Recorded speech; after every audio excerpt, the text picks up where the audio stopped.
Shall we start this lecture?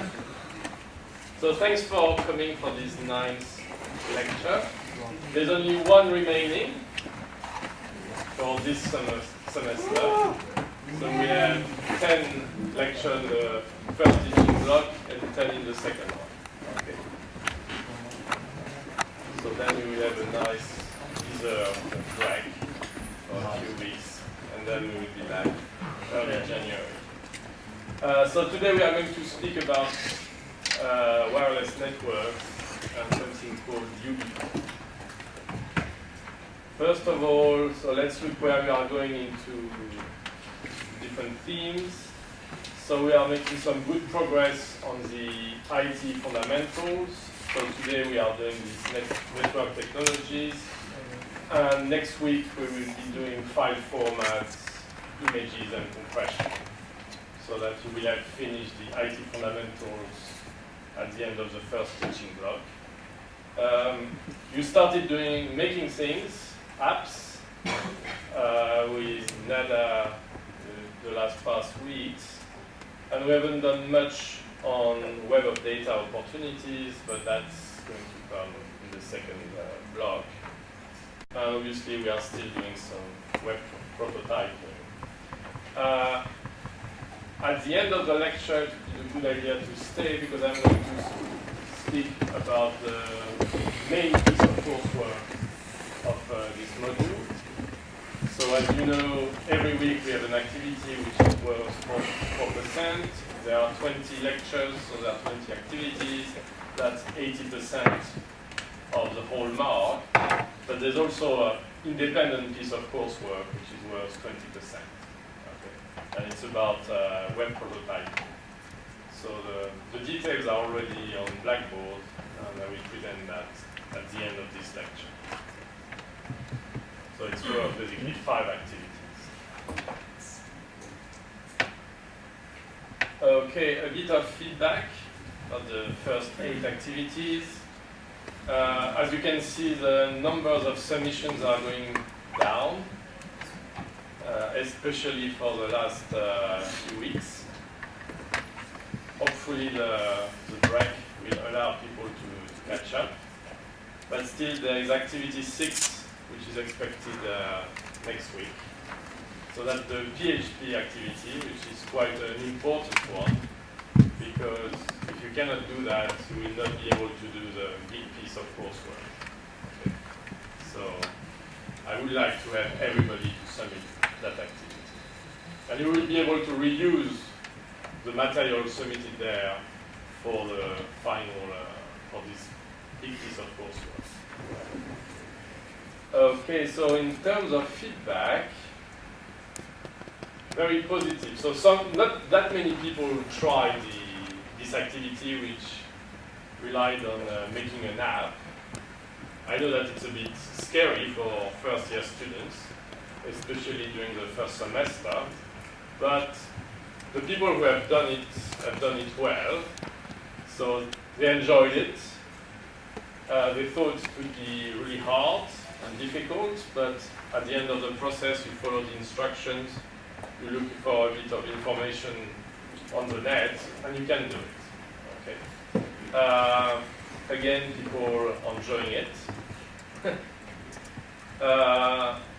It's not a creative art module, okay? So if your website doesn't look so nice, or if your Photoshop skills are not up to date, doesn't really matter, okay? So that's not a problem. Some people started getting quite motivated and wanted to do more, and that's good. That's the right attitude. That's what we want you to do. So they wanted to turn some HTML code into some app using a specific environment called Eclipse. So I'm not going to spend time on that, but it's a very good question, and I would suggest go to your mentor.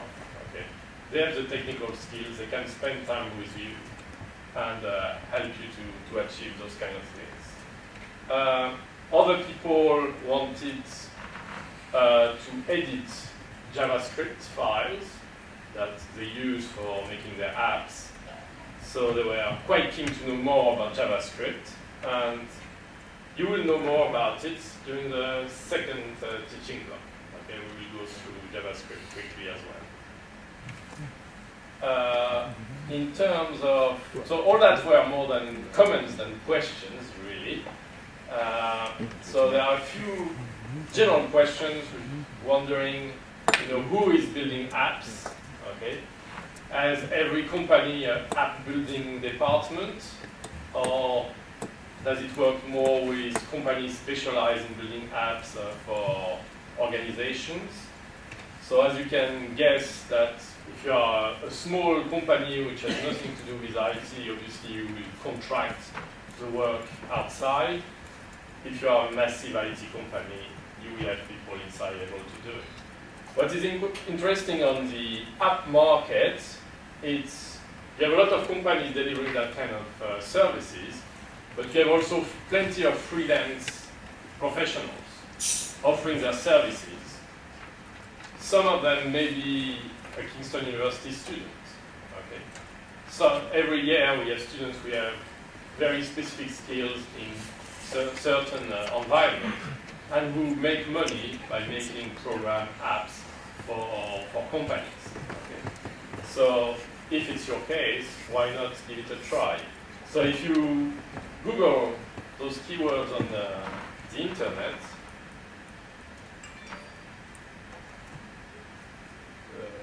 connection, yeah. You have people, for example, this website that I think I mentioned earlier, during the first couple of weeks, people per hour, and people are just offering their services, okay? So there is this person which is offering making apps of different types, and you can contract their services for £13 an hour, okay?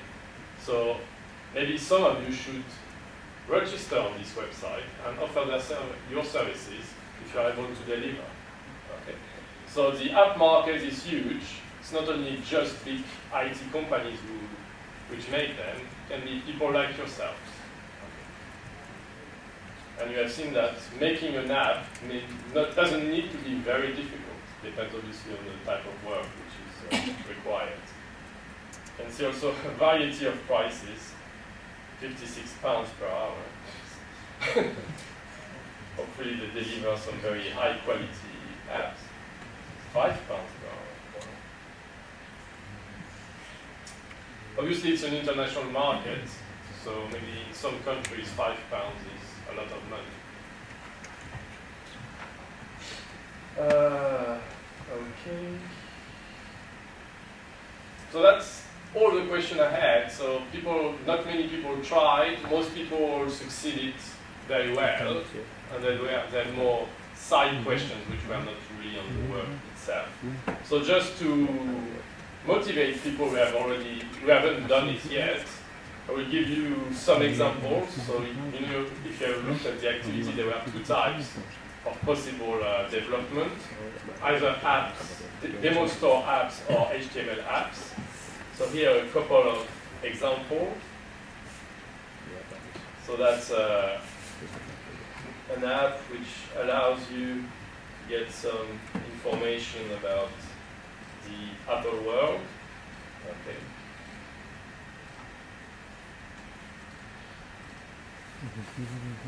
This one more about I think it's the Pioneer or Voyager missions.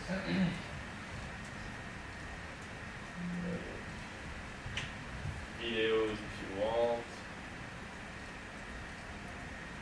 I think this person has spent quite a bit of time doing more than what was required, but that's great. What else do we do? Just a thing, some people submitted their app but didn't make it public. So they received an email from you, you didn't pass your activity because I cannot check your app. Please send me a valid URL. Okay? So make sure that your app is public. Okay? So now if we look at the HTML apps, There's this one. It's quite nice as well. You can choose your favorite music. Oh no. Oh no. Yeah. Whatever you want.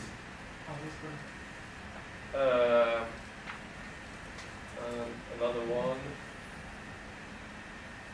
Again, you can choose between bands, different tracks. How many are? How many are?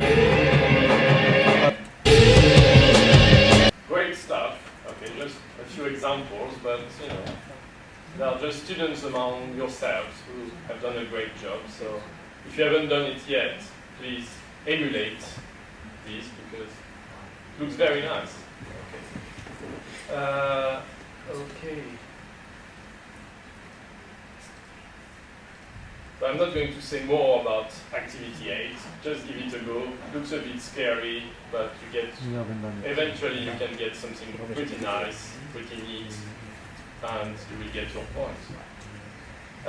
Okay. So let's speak a bit about wireless technology and the different types of networks. Are you all familiar with those acronyms? PAN, LAN, MAN? Yeah? No? Okay, so PAN is Personal Area Networks. It only works for a few meters.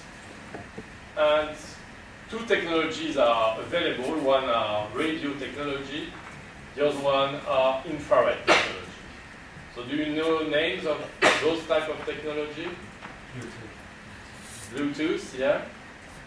Anything else? Infrared, yeah, there are some infrared technologies. So you have different technologies, okay? Most of them are radio waves, okay, so that's what Bluetooth typically is using. But you have also some which are infrared. So infrared is basically the technology you are using with your TV remote control, okay? And each of those technologies has advantages and disadvantages. So radio waves are quite nice because you don't have to worry where the device is. Okay? Waves are going in the whole room and eventually will communicate with your device. The problem is waves are going into the whole room, so people who are an external person may be able to get the information as well. Okay? It's not as secure. On the other hand, the infrared one, as you know, you have to point towards the device. Otherwise, communication is not working. And if you are pointing, then you know if there's someone between you and the device. Okay, so it's much more secure. And in terms of transfer of data, it's much more efficient. Okay, the infrared is much more efficient than the radio wave. So at the moment, we are more into radio type of technology, but we could expect in the near future that there will be more on infrared. Okay? Because if you can transfer a whole set of pictures in a split of a second, it doesn't really matter if you have to point or not. Okay? Especially nowadays that we are taking so many pictures with our devices, sharing pictures in a very quick manner is really an advantage. Then we have the LAN, so the local area network. So typically it's your Wi-Fi. So that's also using radio waves. And indoor, you are speaking about an area around 20 meters. Okay. But as we have already mentioned, the issue of security is that obviously someone in another room may be able to get on your network. Okay. Here you have even less control than in the PAN. Then you have the MAN. Okay, so that's the metropolitan area network. So the WiMAX, which is also about radio waves. So typically you will use one of those networks for a whole town. Maybe London would need a few of them. And it can be seen as a Wi-Fi on steroids. Okay. And then you have the network using satellites, but we're not using them so much, so we're not going to look at these in details. So one important thing is when you are using a network is the bandwidth. Okay. So what is your data rate, bits per second? And also you know that you have two rates, the rate for downloading and uploading. Okay. Which one is the faster? Yeah, so usually the technology is made so that you can collect data at high speed, but putting data on the net takes more time. Okay. So you are familiar with the website which allow you to measure the speed of your network. Where is it? Speed test. Yeah. So usually the university is doing pretty well with its network.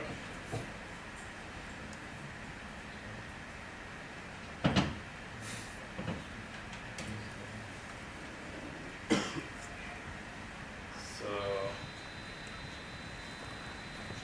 we download at nearly 200 megabits per second and upload at almost 100. Okay, so that's pretty good. I'm sure you don't have something like that at home. So if you compare with the local competitors, nobody can perform as well as that. Okay.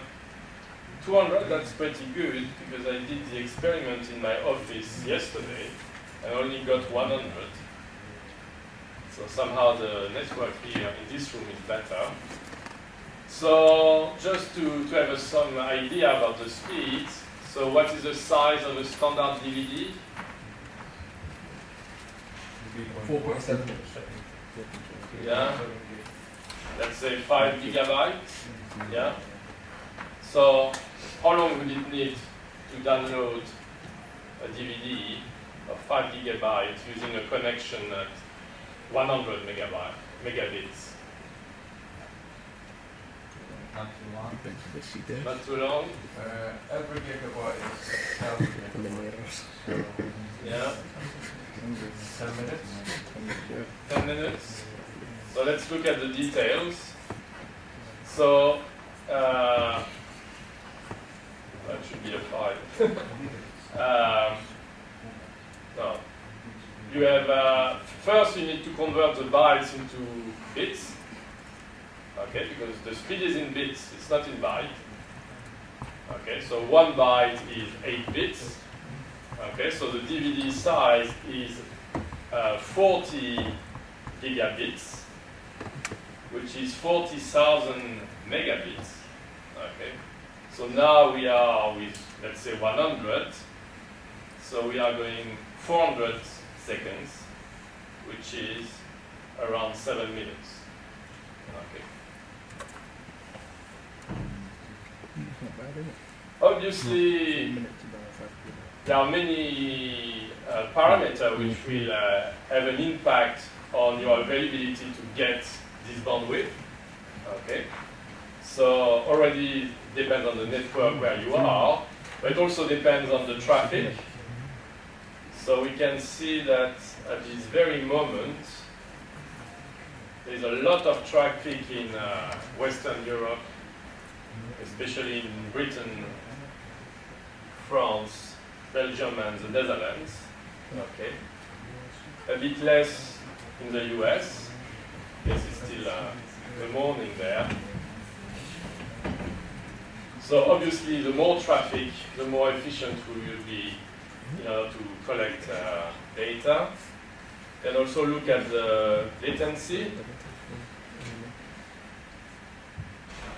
So today we don't have any data for this part of the world, but you can see that generally in the Western world you have a much better latency than in Asia, Australia, or Brazil.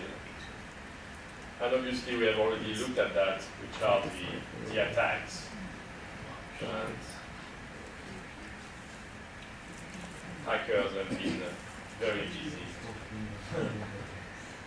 today. Yeah. The states are particularly affected.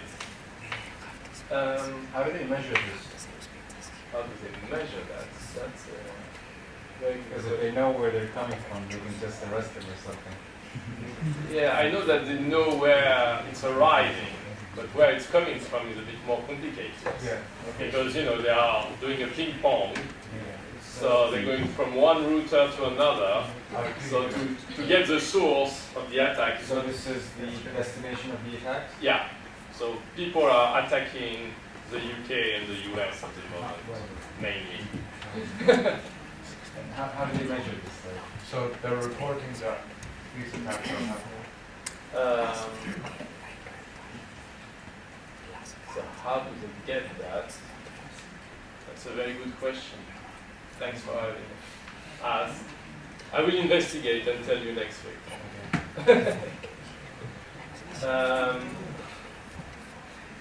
Maybe it's you. Yeah. Okay, so I would like to show you, to make you really aware of these dangers, okay, because as a user, Wi-Fi type of technology are fantastic, okay.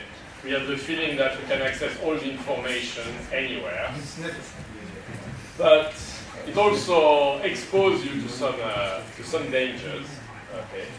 And I will show you a few videos.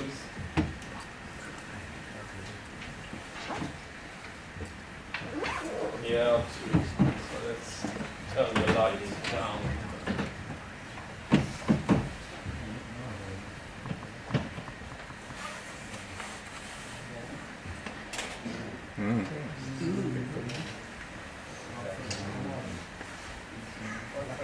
Yeah,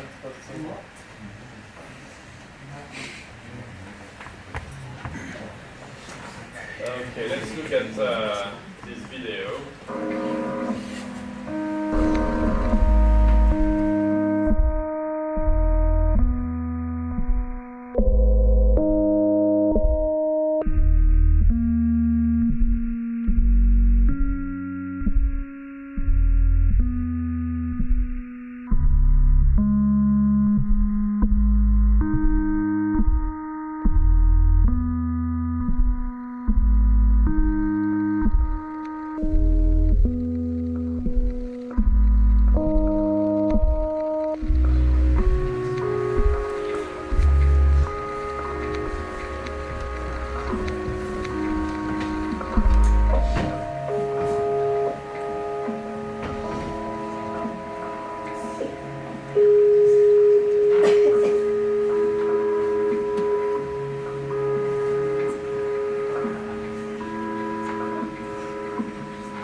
Description of where the Wi-Fi signal can be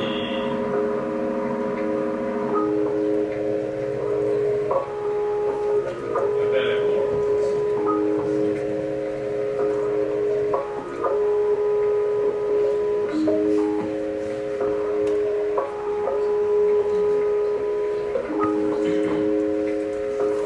You can see that it's especially strong next to Windows.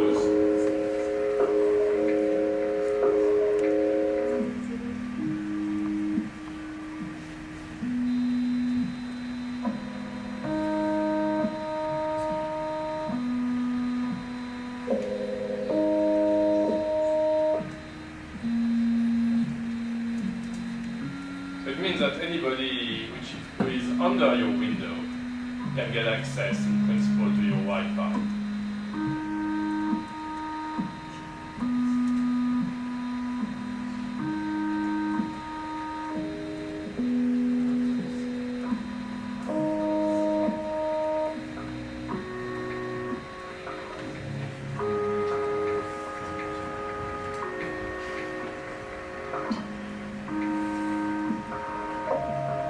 Obviously, it hasn't been done in London, but we'd expect something very similar nowadays.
Quite a nice little student project, but also I think now you are convinced that your personal Wi-Fi is not that personal. Okay, that if you are not taking some protections, you're really at risk. So data have to travel, okay, and in principle they can be intercepted at any point, okay, between the emission and the reception. So the solution is to use what is called encryption. Okay. So when you are using the internet, you have the standard transfer protocol, which is called HTTP.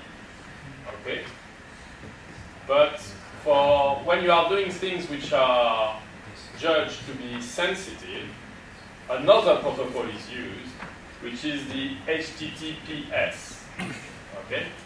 So HTTP is Hypertext Transfer Protocol, and with the S is secure.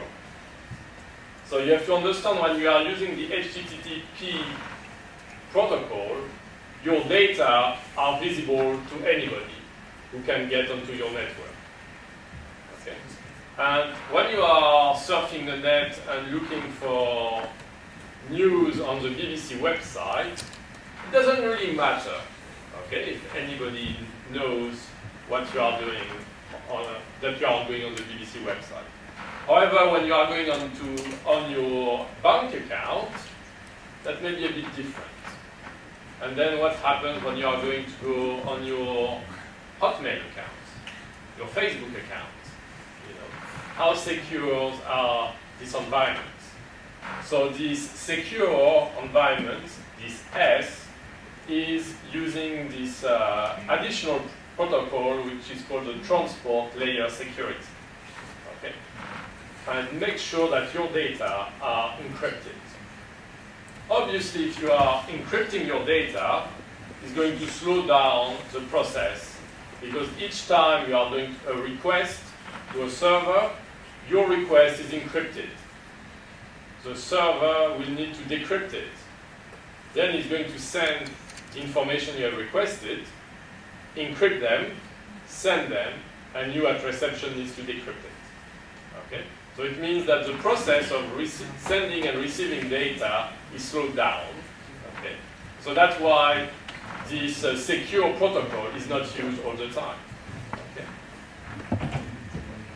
So let's go on a bank website. So here I'm in the standard website, looking at all these beautiful products that they are offering. Okay. So here I'm not in a secure environment. They are advertising. They want everybody to get there, get the information as quickly as possible. However, when you start doing sensitive operation, so let's say that I'm going to log in on my account. So let's say on my credit card account, you can see that things have changed. In the URL, now I'm on the HTTPS account. Okay? Now I'm secure. So now I can log in and write passwords and so on. Everything will be encrypted. Well, still, you're not secure enough. Yeah, it's one level of security. Okay. If someone is able to get the encryptions that you are using, and we will discuss that in the next 5 minutes. It's encrypted as well. Yeah, people are able to decrypt coded messages. That's also, that's what spies do. So, okay. John, can a man stand in the middle between the two connections and decrypt? We are going to see examples of that. Okay, but that's the minimum you can do. Okay, make sure that when you are going to do something sensitive, that you are using an HTTPS, a secure network. Okay, the big companies are going to do it. Okay, if you are going to buy on Amazon and so on, that's going to be fine. If you are going to buy a product that on the website that you created for IT Toolbox, are you sure that the transaction is going to be secure? If you use PayPal, it's going to be secure. Yeah. So you need to make some special, but people will be able to see what you are buying, which maybe depends what you buy. Okay. Sometimes you want people to know it. Sometimes you don't care. Sometimes you don't want. Okay. But you can imagine that the advertising company will be very happy to know what you are buying. And then they bombard you with some fantastic offers on similar products.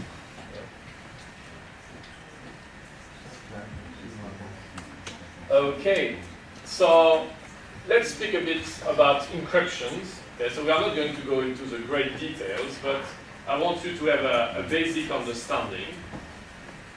So there are two main categories of encryption types. One is called symmetric, and you can guess that the other one will be called asymmetric. Okay. And in the symmetric encryption type, what you do is you have your document, your request, okay, that you want to send, which can be text, can be pictures, can be whatever you want. So in the jargon of encryption, we call that the plain text. Okay, but it doesn't need to be text. And we are going to use a key, so a password, in order to encrypt that. So we are going to get a coded text. This coded text is going to be sent through the network. Okay. And only someone who has the same key, the same password, will be able to decode your text. So if you look at the mathematical formulation, the coded text is the encryption of your text, your plain text, using a key. And in order to decrypt and get back the plain text, we are going to use the same key and the coded message. The asymmetric, so which means that if you want to make a communication with someone, you have to exchange the passwords. Okay? Here I want to communicate with you, here is my password, now we can communicate. So you can see that now the problem is, how do you give the password to someone? Because you need to communicate the password. And if you want to secure the communication of the password, you need to encrypt it. And in order to encrypt the password, and the person to decrypt it, they need a password. Yeah? You can see the interesting situation. So the other type of encryption is called asymmetric. And that's quite interesting because you have two keys, two passwords. To encrypt, you have one password, and to decrypt, you have another password. Okay? So when you create the two passwords, you create them together, but they are different. Okay? So which means that if I want to send a cryptic password communication with you, I have my own password that I'm not going to give to anybody. And I'm going to give you the decryption password to everybody. With this password, you can read my messages. But you cannot write my messages, because my password is different. Okay? So it means that one of the passwords is public. That's the password you need in order to read JC's messages. And then there is one password which is private, which is the password that JC needs to write those coded messages. Okay? Understand? So, in order to do that, you need to use very complex mathematics. Okay? Because you can see that the other one is quite logical. You have the same password to crypt and decrypt. That looks quite normal. Here you have two different keys, two different passwords, so you need some heavy mathematics in order to calculate that. Heavy mathematics means takes a lot of computational time. Okay? So typically, when I want to have a communication with you, first I'm going to send you this public password. Someone gets it, doesn't matter. Okay? Because what is important is my password. I mean, that password allows you to read what I write, but you cannot write with it. Okay? I mean, what's the point? If I wrote my bank password and he can read it, then it doesn't mean he needs to write another password. No, if I want to send you my credit card number, I'm going to send you. You're going to send me a public key, and then the hacker is going to get the public key because it's public, and then he can read the encrypted credit card number, and that's it, he got the credit card number. Yeah. So, that's correct. So what happens is that we combine the keys. I am going to use your public key as well. When I create a message, I use my private key and my public key. And you to decrypt it, my private, your public. Me too. Okay. And you, to read the message, you need to read the coding which is done with your public. You can only do it with your private. So there's two private keys and two public keys? Yeah. Okay. So that way, both of us have the public ones, you have a private of each, and the privates are never moving. So if you have, so nobody can get your private. So that's the way to do it. Okay. So all that, as I said, requires a lot of mathematics. So you need a long processing. So you cannot use this protocol all the time when you are sending a communication.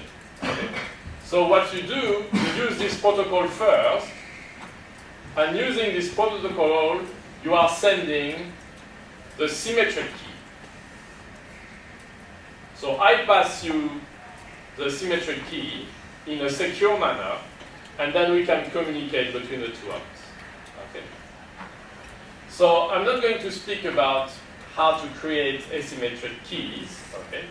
Some of you will do some cryptography in the next couple of years. Okay. But I'm going to give you some hints how to create good symmetric keys. Okay. So as I said, you use asymmetric cryptography to exchange that symmetric key. And each time you start a session, you have a new symmetric key. Okay?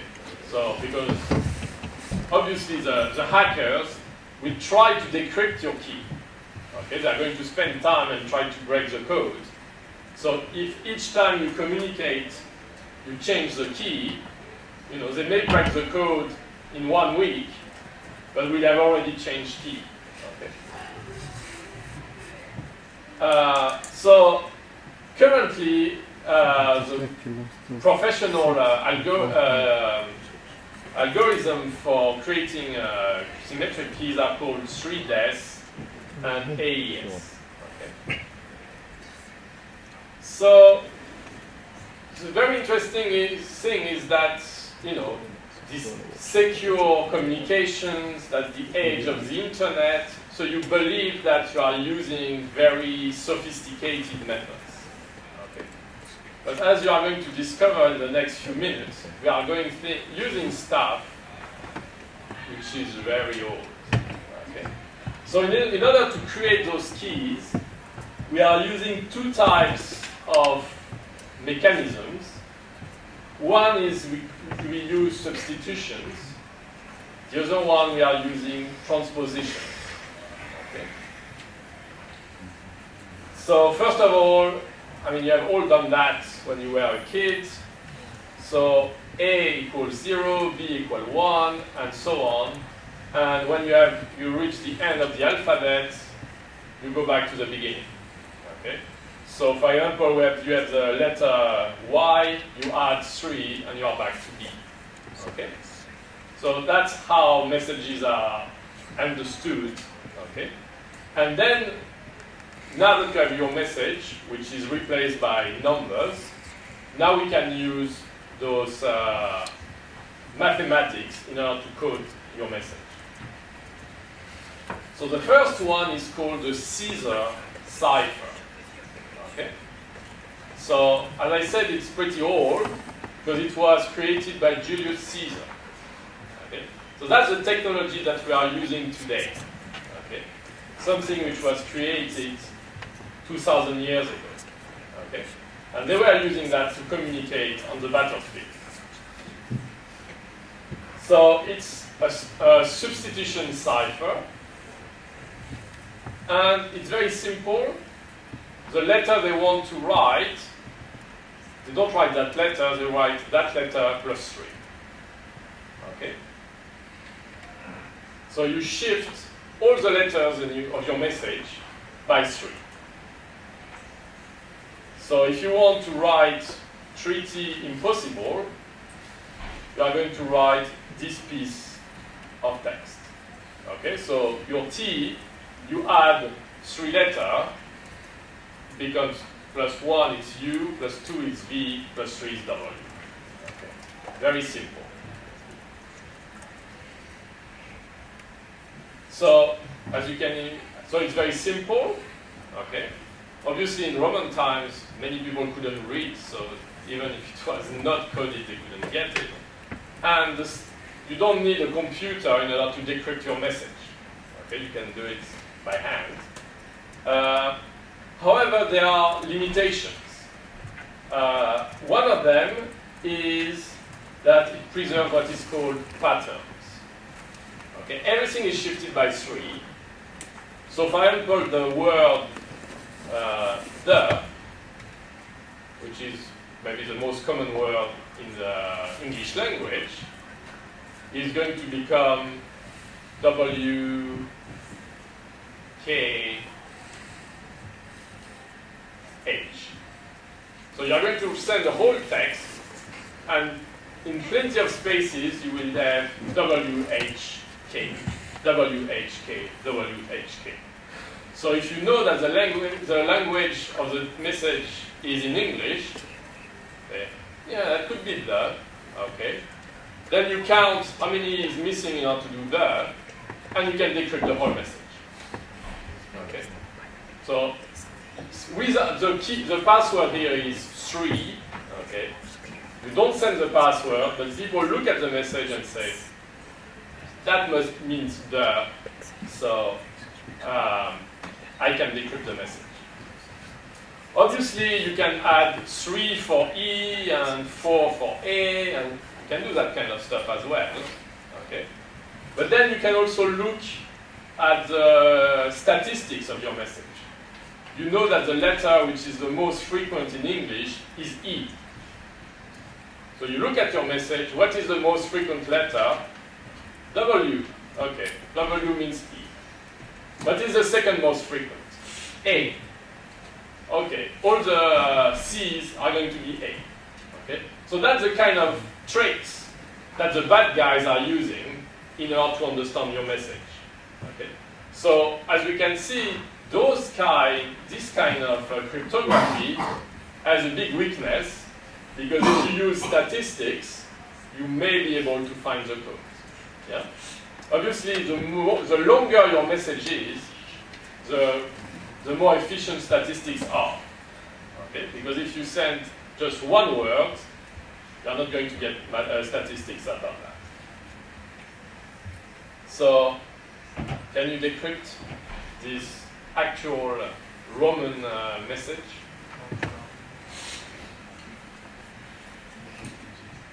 The key is 19. So it means that every initial letter had 19 added. Okay. So if you want to go back to the initial letter, you go 19 back, or you go 7 the other way. Okay, which may be a bit easier. Anybody trying? Or do you want the solution?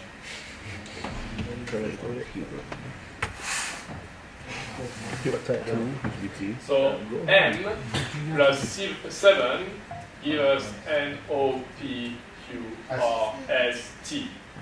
Okay. So M is a T, A, B, C. Minus 7, because it's plus 19. Yeah, but you need to do minus 19 to come back to the original message.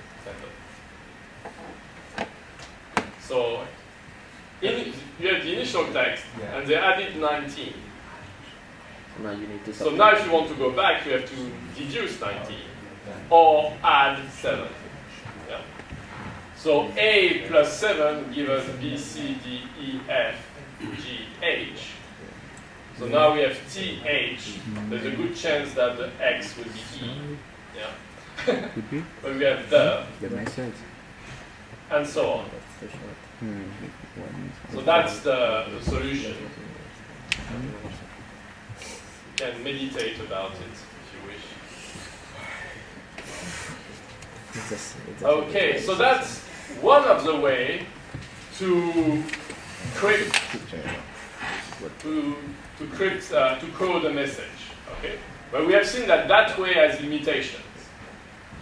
So now we need to combine it with another way, another type of technology.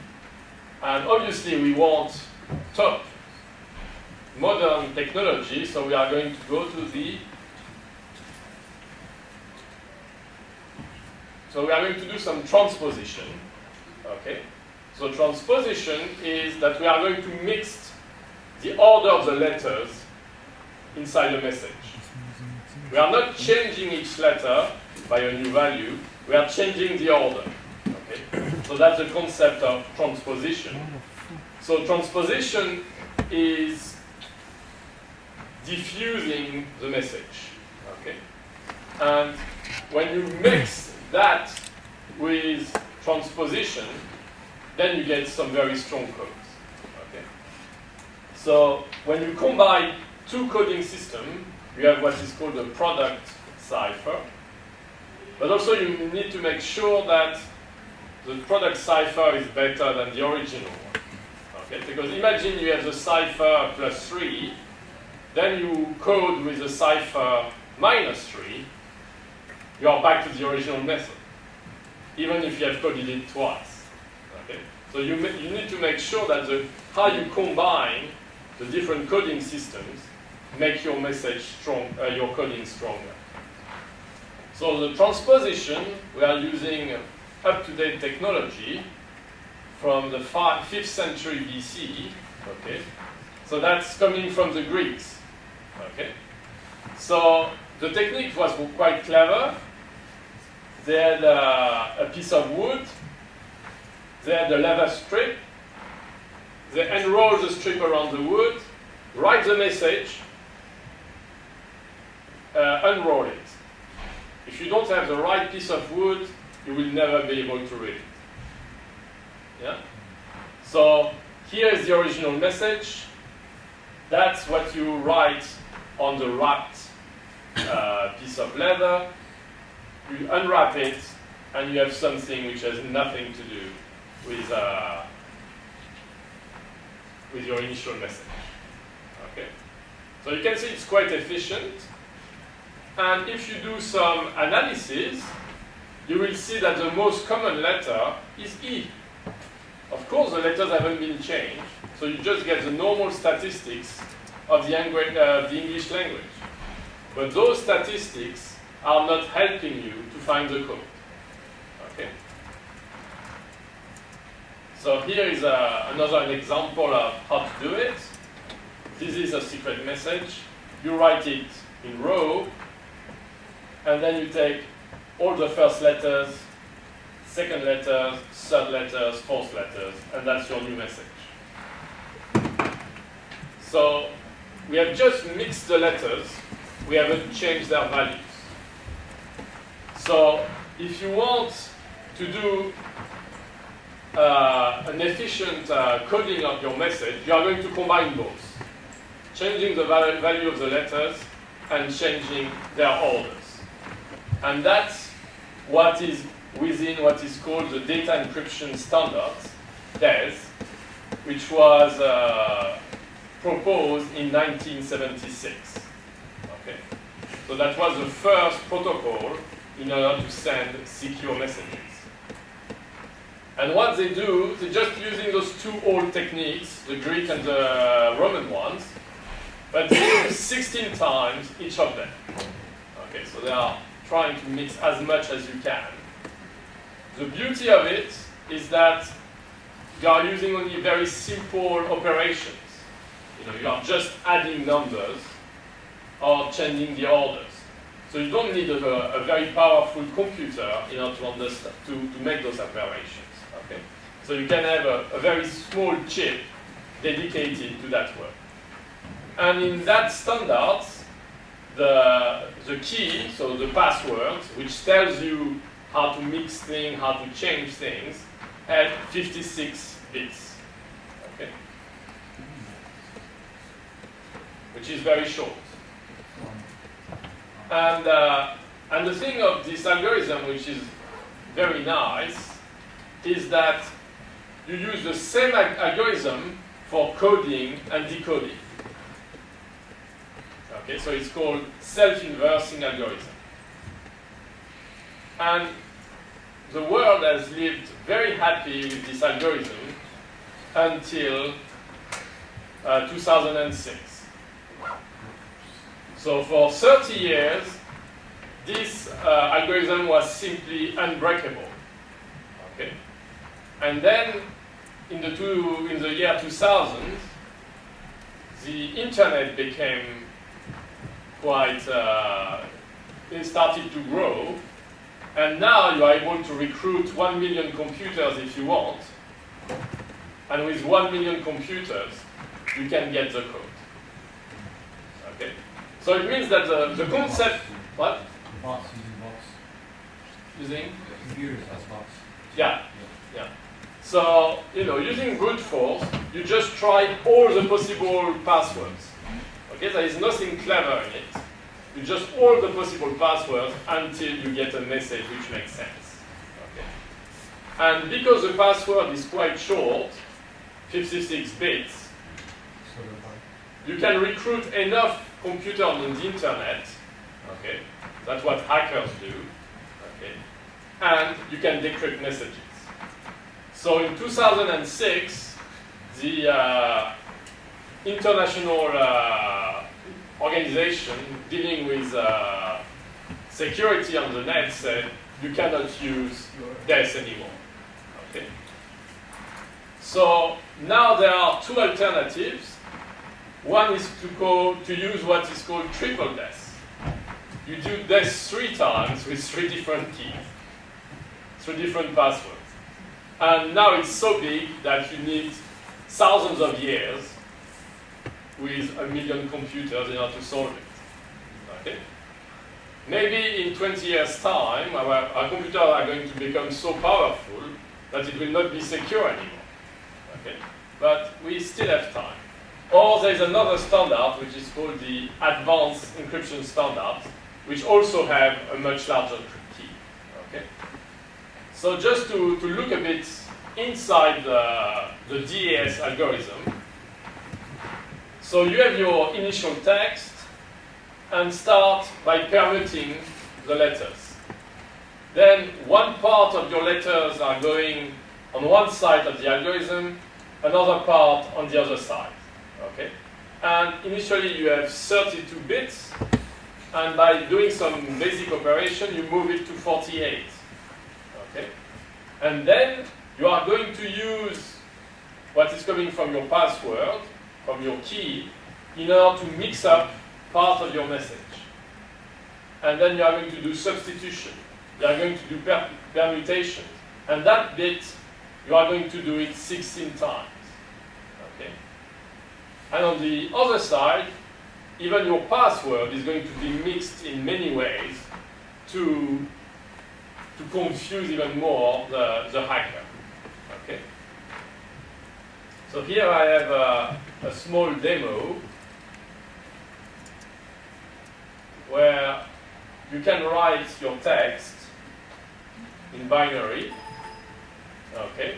So you can see how things have been permutated here, and what are some expansions. And here I'm writing my key.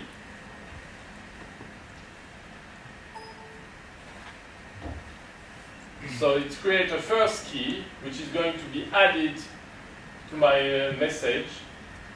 Again, things are mixed up one way with permutations, substitutions. And here at the end, you get your final message. Okay? But the good thing is you can take this message, put it here,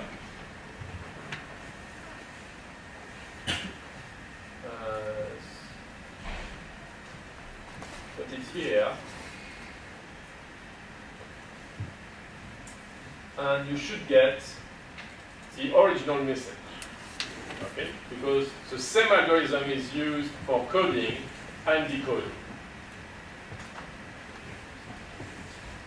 So, a very powerful algorithm, which was only broken because of the internet, people using a huge number of computers.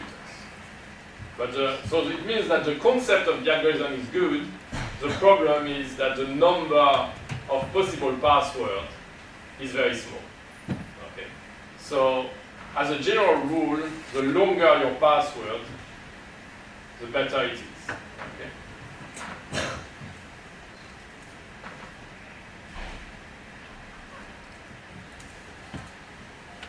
Okay, so that's what is within this secure protocol. Okay, we haven't mentioned the asymmetric one because there the mathematics are horrible. Okay, we are not speaking about Romans and Greeks anymore. We are speaking about stuff of the last 20 years. Okay. So, going back, have you ever been a victim of identity theft, either on Facebook. No? Yeah? And what happened? They just took my password Yeah. and they just like they were reading through my messages and stuff. And did they post silly things as well? No, they I got that. Yeah. And what did you do? I knew who it was my brother, but he thought all of my pages were porn. That's not good. Yeah. I had to do a lot of explaining. So when it's someone playing a practical jokes on you, it's okay-ish. Okay. And in your case, do you know who did that? yeah, I think someone saw me typing their password Okay. and then they told other people that someone said me. Okay. So you managed to change your password eventually, Yeah, I just and everything went back to normal.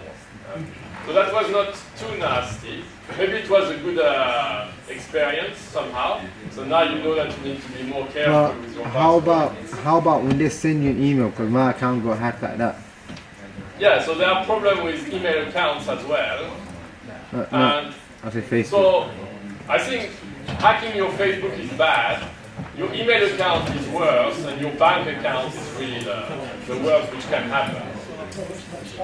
So let's look at a small video about an actual case. When I was in the middle of a really busy work meeting and my phone exploded suddenly with calls, kind of in frustration, I set up a new account somewhere else with no contacts in it, and not really knowing what to do or who to email, I just fired an email off to my own account, to the hacker. That's what I addressed it as. And I just said, I can't believe what you've done. Can I please at least have my contacts back? Who are you? And it was just a kind of way of venting my frustration, really. But I was really surprised when sort of less than 10 minutes later, this email response pops up in this new account, and it's from myself.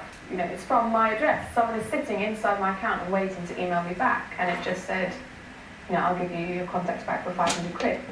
And I wrote back saying, one, I don't have 500 quid. Two, I have no guarantee that you would give it back to me even if I did pay the 500 quid. And three, do you ever feel even slightly bad about what you're doing? And I didn't expect to reply, and instantly I got another one, and it just said, it's better than robbing people on the streets. I don't really have a choice about this. Oh, that makes it all right then. Good morning. It's really creaky. It does feel really weird because you've lost all of your contacts, so you can't really be sitting there emailing anyone else. And the only person you can email is your old account, and this person is writing back to you. And we ended up having an exchange of about sort of 9 or 10 emails, almost instantaneously debating this person's morality. And they're just sitting inside your account. You have no idea where they are, who they are, what their intentions are, or what they could do with all of your personal information that's in there. It's really quite... And this person has been sending messages to what, all your contacts about something that wasn't happening to you? Yeah, they sent out a message to 5,000 contacts in my address book saying I needed some money desperately to be able to get home after being held up at gunpoint.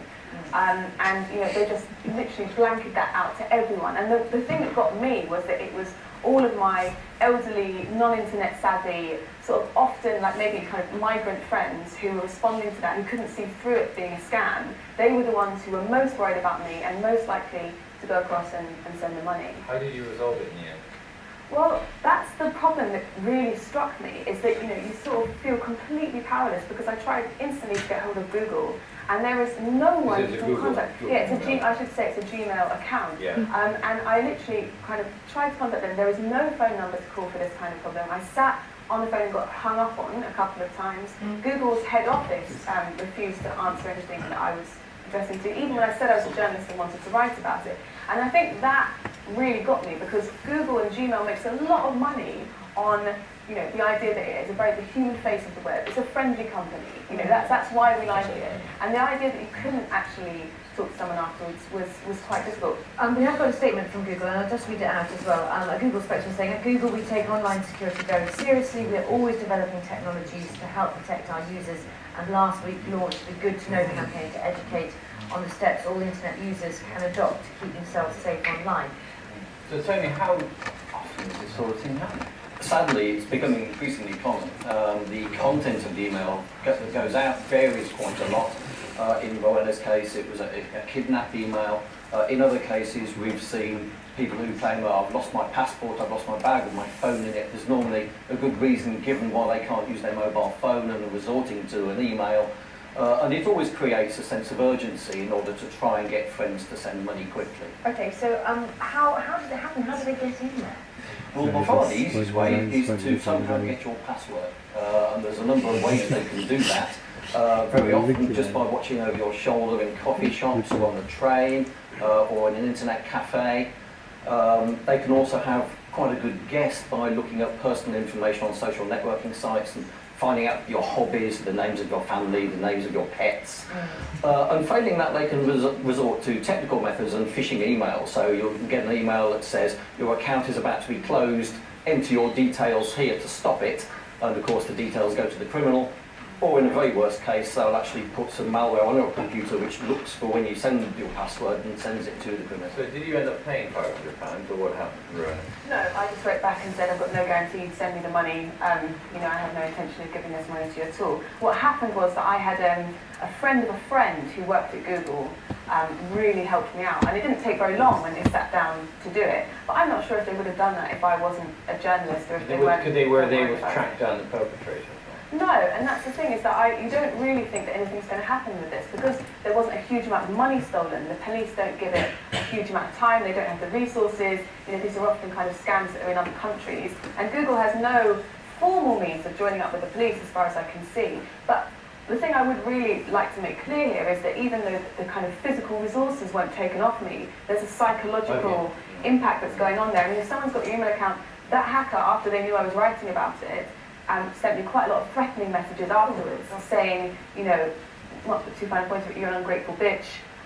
You know, you write to the press about that and publish the things you're planning to. I will let the world know your secrets. I've got copies of all your emails. Oh, it's horrible. You know, it's just, however unlikely it is that that person is going to be doing those things, yes. The point is they could. But nobody is using Gmail, so you're okay.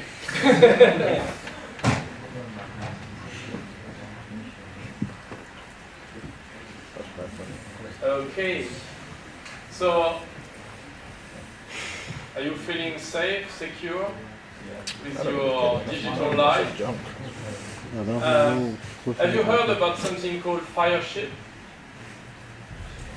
Okay, so was a few years ago. Okay, so nowadays the main companies have reacted, and you couldn't do that anymore.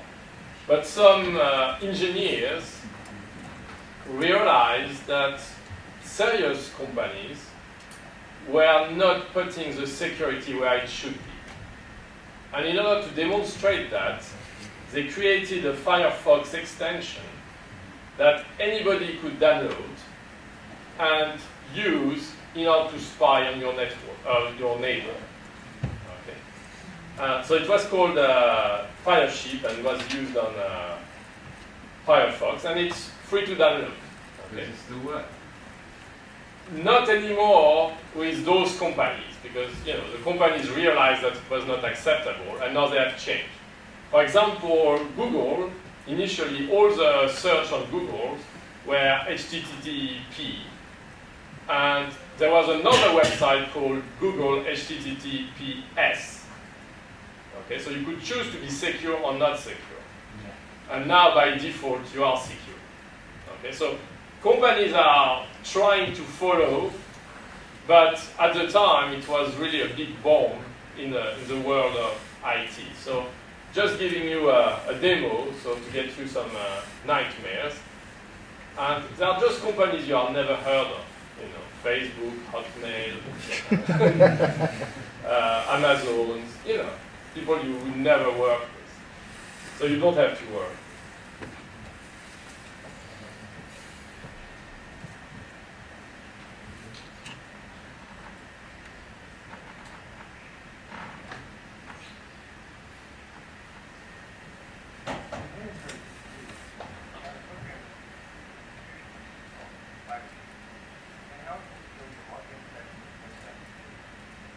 This tool was actually designed with police in order to shed light on a major problem that we in the security community have been warning about for some time. The problem is a far too deeply technique known as HTTP session hijacking. Before I show you Firesheet, I need to explain how HTTP session hijacking works. For this example, I'll use Facebook and your PC. When you log on to Facebook, the servers at Facebook protect your password by encrypting the communication that takes place between your PC and the Facebook logon servers. This is done using a technology called SSL, or the Secured Sockets Layer. This is represented in your browser by the infamous padlock, and by the URL starting with HTTPS. Once a password has been verified, your PC is given a session key, a series of numbers, that it uses instead of your password to authorize each and every request to the server. This information is placed in a cookie. Once your PC has that key, the session drops the SSL protection, and all information, including the key, is sent in plain text. This means that the key can be observed by anyone else on the network. Now, before Firesheet, it was possible to steal that cookie, and in fact, many malware samples do just that. But this tool makes it incredibly easy to see the problem. In this demo, I'm going to use two browsers. These browsers will represent two different machines. These browsers are running on the same computer for this demo, but we have tested this in real life in the lab on separate machines, both on a hub as well as on a wireless network, and have achieved the same results. Safari is going to represent the user's machine logging into a website. Firefox will represent the attacker. You can see we've got Firesheet installed, and I'll go ahead and start capturing. Let's switch over to Safari. Let's make sure that Safari doesn't know who I am. So we'll go to Twitter real quick. And you can see I am not logged in. It's also verified that the attacker is not logged in.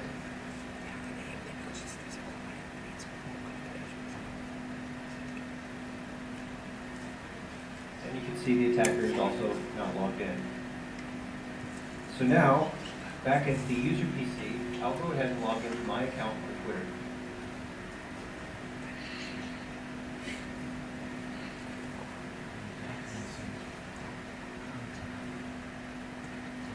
So here we are in my profile, my background, my friends, people I'm following.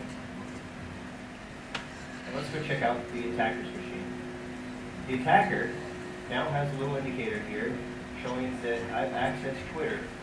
This doesn't just represent the fact that I accessed Twitter, this represents the fact that the attacker's machine now has a copy of my session key and my cookie. And the only thing that I have to do as an attacker to take over this session is simply double click. Now you can see, as the attacker, I am logged in as the user. I have access to everything the user had access to in the profile. I can change the password, I can add friends, I can remove friends. And just like that, I've captured that session. Now it doesn't just work for Twitter, this will work for anything that session key and that cookie is passed in plain text. For something scary, I want to show you Amazon.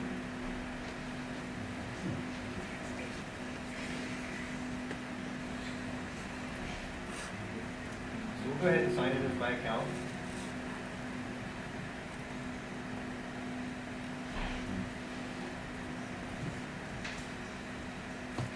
And you can see that Amazon recognizes me. You can see up here that we are in an SSL session. We authenticated in an SSL session. We are still in an SSL session. And if we look over here, we don't have any indication that the attacker knows who I am. However, if I browse and go to books, we're no longer in an HTTP session. And that means that my credentials, although my credentials haven't been passed, my session key has. And sure enough, the attacker has a copy of that key and that cookie. And sure enough, they're now logged in as me. Now there are some saving graces.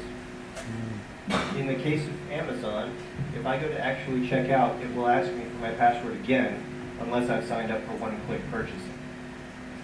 So that thwarts the attack here, but there still could be some personal information such as wish lists or items in the cart or other such things that can be compromised at this point. There is one scary element that we found from some of the research that we've done at Knopcon. If you sign into live.com, which is Hotmail, Windows Live Mail,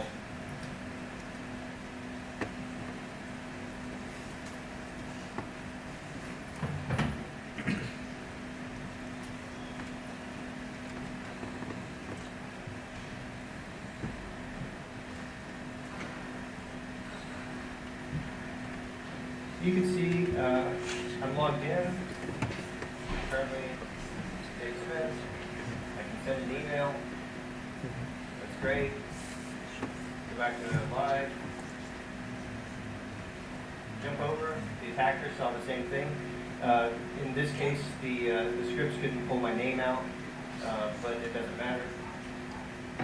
It doesn't matter because I'm still logged in as with myself. So now the attacker has compromised the cookie. If I were to sign out, that should cancel the cookie both on my machine and should cancel the session key on the server. But in the case of live.com, that cookie is still valid. And the attacker can go on using my account while the whole time I've been logged out. So now that we know the problem, what can we do about it? Whenever possible, use a VPN when connecting remotely. Specifically for work users, if you're connecting from a coffee shop or a hotel back to your work network, make sure that you're using VPN so that all of your traffic flows through that encrypted pipe and not out in public view. Whenever possible, use browser extensions like HTTPS Everywhere or Force TLS. These extensions force you to use the secure versions of services if it knows about it and if they're available. For instance, Google would force you to use the encrypted versions of Google services instead of the standard HTTP URLs. Limit your exposure to untrusted networks. If you don't need to access your Facebook account from the coffee shop, then for now don't. And protect your access to your own networks. Make sure you know who's on your network. If you're running a wide open Wi-Fi network at home, then anybody driving down the road can access your network and basically perform the same exploits that we did in this demo without your knowledge. So make sure that your network is protected and that you know who's on it. For more information, check out our site at www.knopcon.net.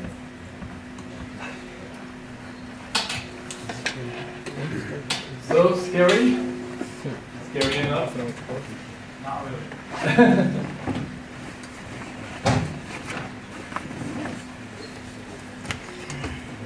Using a private network. Excuse me? Yes. Does this work on private networks only, right? No, that was even using a hub on PC connected. Yeah, but both the victim and the attacker should be, they have to be in the local network, same network. Yeah, they need to be in the same network. So Yeah. that the victim is in another network, it doesn't work forever.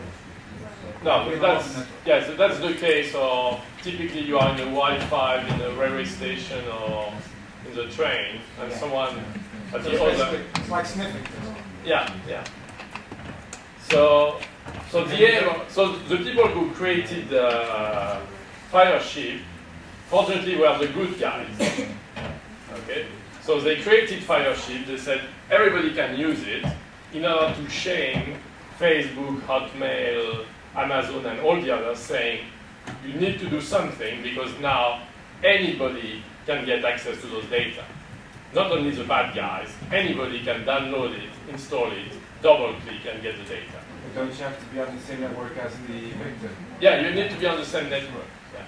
But when you are in an open Wi-Fi network, like at the university, anybody in this room can be your victim. Yeah.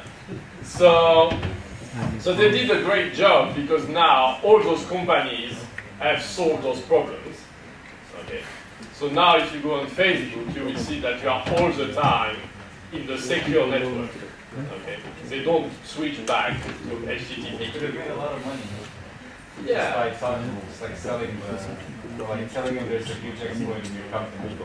Yeah, but I think people have been, people are telling all the time to Microsoft, there are some bugs, it's not secure and stuff, and they don't do anything. Yeah, but sometimes those like bugs in Windows, for example, aren't as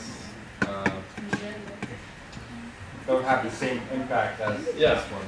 Yeah. So, I think they wanted some publicity for themselves as well. Yeah. Because, these guys, they got some good jobs afterwards. Because all those companies, they hire guys like them, to solve their security problems. So those problems don't really exist anymore, but all the time there are new ones.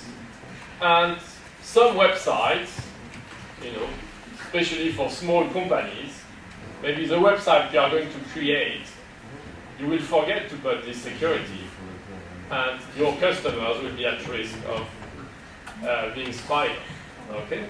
So be really careful with internet security, because there are risks around and there are many bad guys. Okay, so now I would like to speak quickly and give you a couple of examples of what is ubiquitous computing.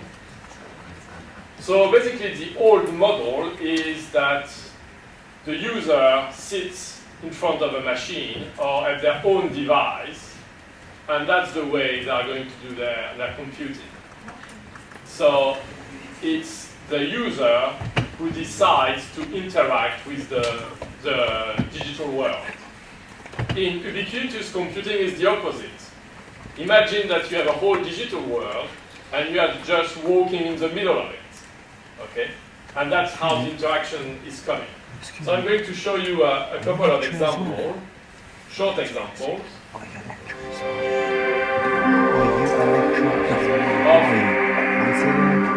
how ubiquitous computing could be in the near future.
Okay.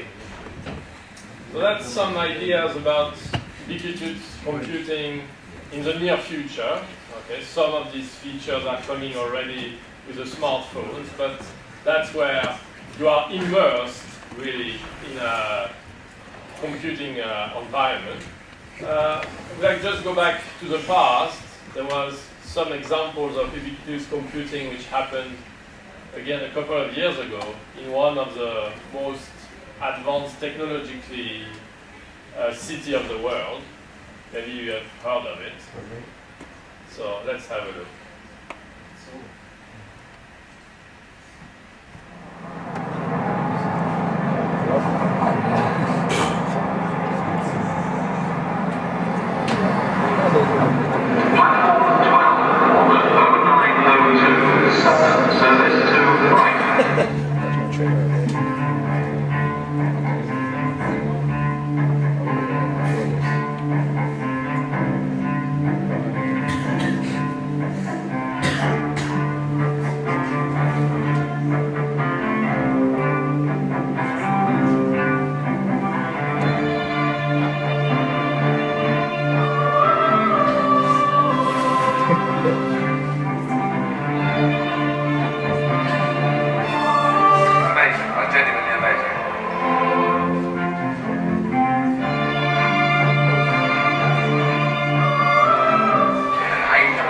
Nowhere on the screen, you can just like interact with them.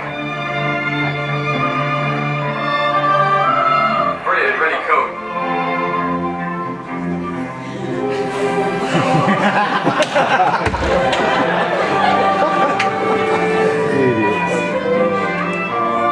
Got close to her, and then she disappeared.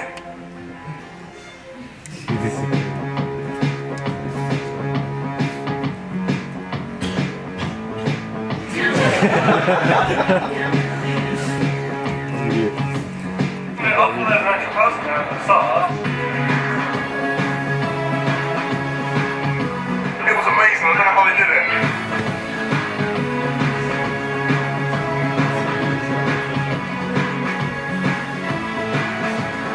I'll take you to ecstasy. Put any money in my pocket.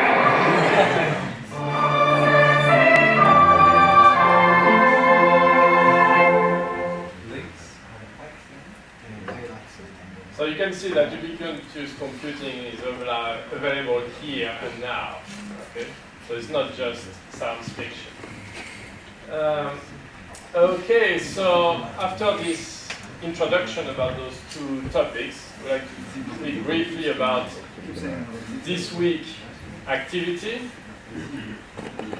So I will ask you to investigate about wireless technology and protocols, to do your own experiment with Wi-Fi and security, and obviously to check about your speeds, connection speeds, and investigation about personal hotspots.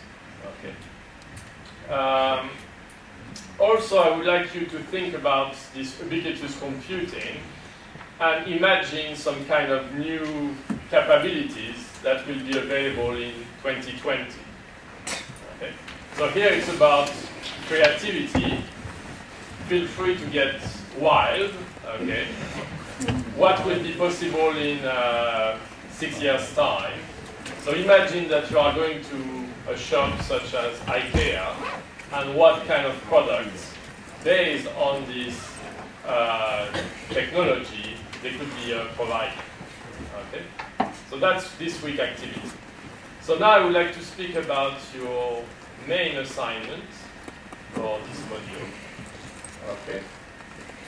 So as you already know, 80% of the mark of this module is coming from your weekly activity.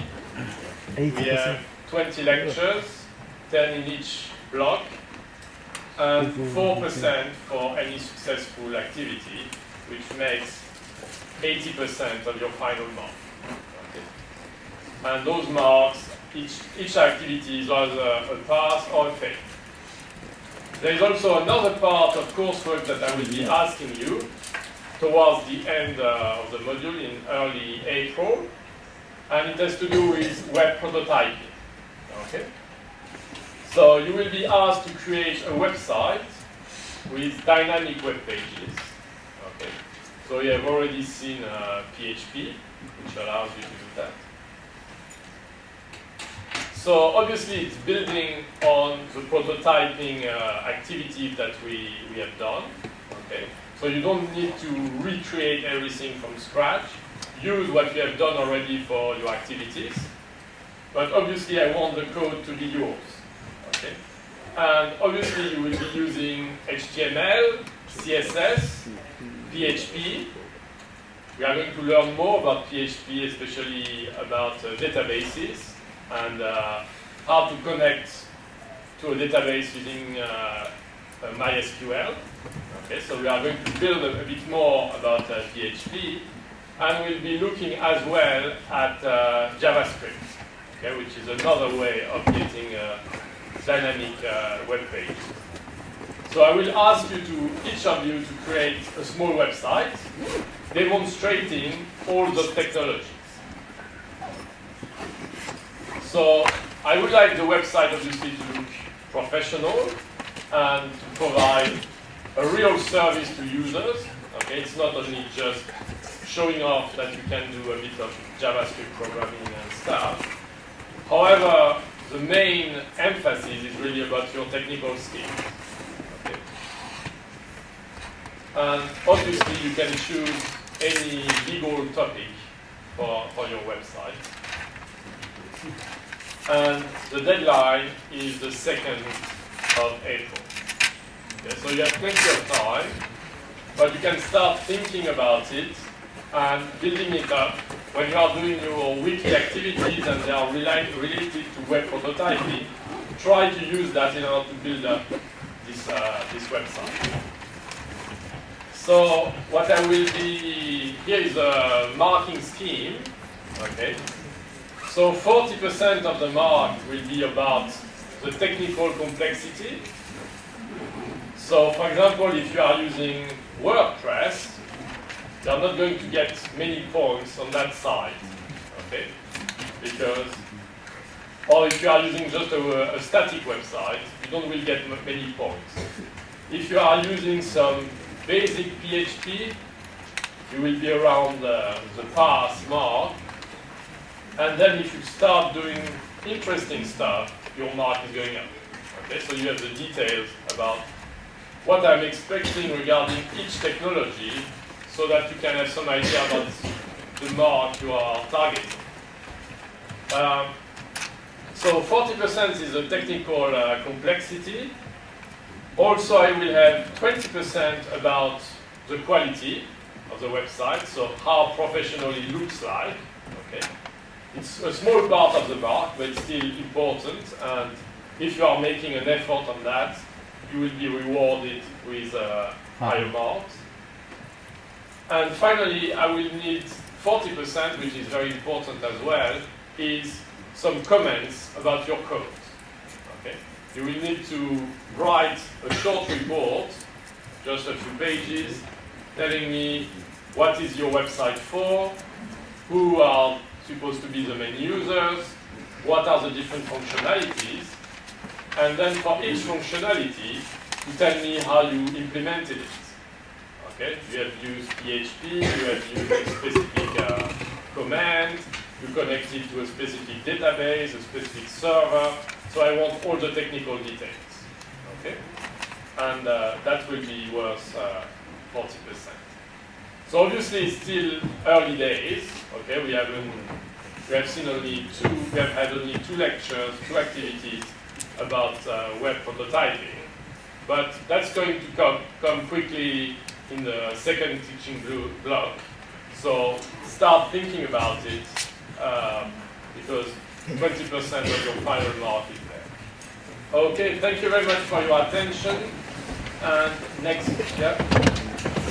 And the final lecture will be next week for the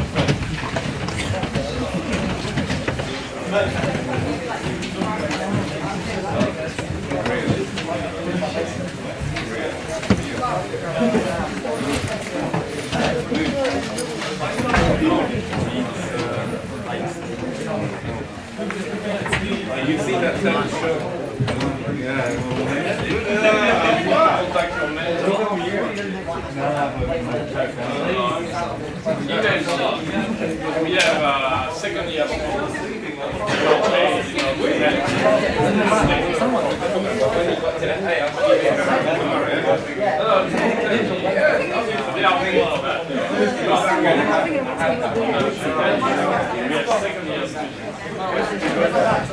Very small class, and I paid them so that they can provide you some technical support. I knew I didn't be able to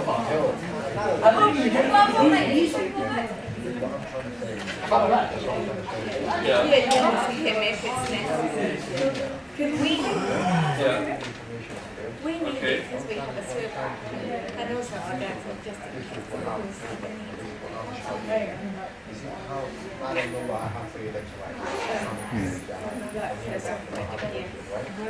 I mean, I publish the scores. It's like times education, you know. Okay, that means Okay. MATLAB is compatible with CUDA, Okay, yeah.